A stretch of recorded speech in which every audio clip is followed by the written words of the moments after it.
Hello, my name is Debbie Reynolds. They call me the Data Diva. Today I want to talk about data privacy and Apple's new patent they have about a potential iPhone guest mode. So, the iPhone currently does not have a guest mode where someone, for example, let's say if you needed to give your phone to maybe a parent or a child or a neighbor who needs to make a call. Right now you can't really do that and secure your phone in a way where the other things on your phone wouldn't be tampered with or be seen. So Apple moving towards trying to create a guest mode on iPhones, I think is a great thing.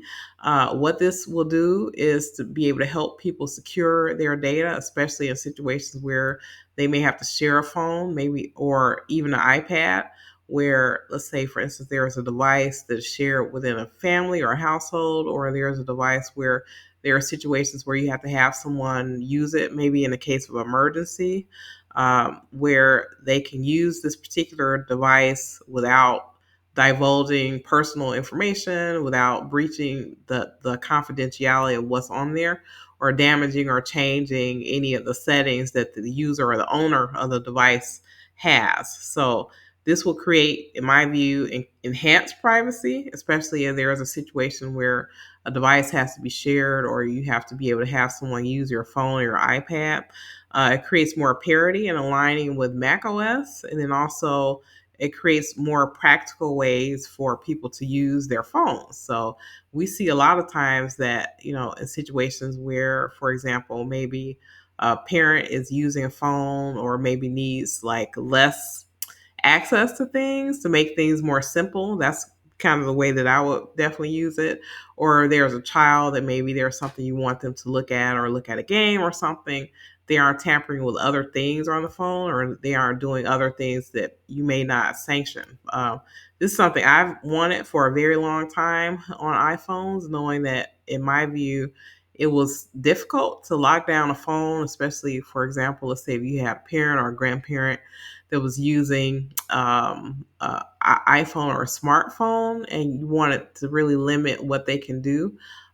Probably more so from your perspective, so that you're not the family tech support, but to create ways to make it simpler for people to access maybe vital information without having all the bells and whistles and without possibly divulging people's private information or creating a situation where they could be like unauthorized access of files that you don't want people to see on your computer. So it remains to be seen what happens. This is a patent filing, is not a definitive thing that Apple is going to go through with. But if they do, I'll be very happy about it because I think this fills a gap or void that I feel that iPhone has had for a very long time, which is a way to really lock down a phone, especially if you have to give it to someone who doesn't need all the features, or you have a device that's shared in some way, or you need to give it to someone maybe in an emergency situation where perhaps it can create a way for them to authenticate that person or create a login or some way to be able to differentiate that person from the actual owner or the authorized user of that phone for all the other features that are on the phone, as opposed to just the features that that person needs for that time. So thank you. That's it.